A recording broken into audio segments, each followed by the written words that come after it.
If you have a problem with any software application on your computer, you can repair it a number of ways. And I'm going to show you a few ways of doing that, specifically with Microsoft Office 365, but it applies to just about any software application. First, it's important to understand there are what I classify as 3 stages to doing a repair on a software program, because sometimes a repair may not work. So there's 3 ways I find to tackle this. The first one is using the built-in utility, which I'm going to show you how to do that in this video. The second is doing an uninstall and then reinstalling the software, which is as simple as that.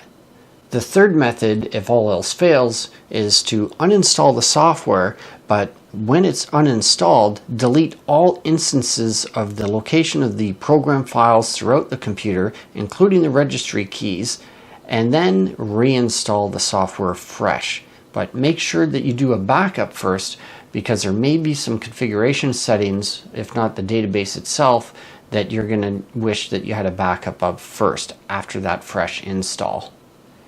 If your software doesn't have a built-in repair option, then you can run the exe file and then you'll have the option usually to repair or uninstall the software. If you right-click on your Start button and go to Apps and Features, you can do a search for Office or 365, depending on which version of the software that you're using. When you click on the Microsoft Office, you'll see 2 options, Modify and Uninstall. Before going through the uninstall, which was one of the options I said, we'll go into Modify, and you'll see the options here for doing a quick repair or an online.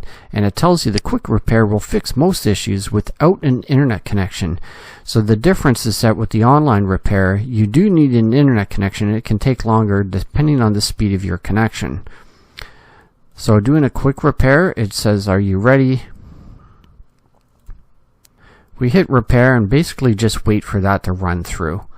And it's as simple as that, and it's really just the difference of if you have to do the long repair if the quick one doesn't work.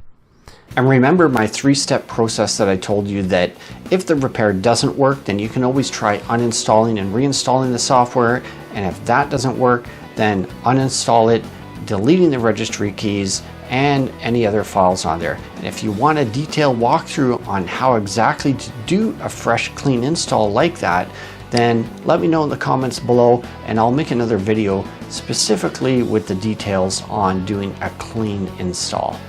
Thanks so much for watching. We'll see you in the next one.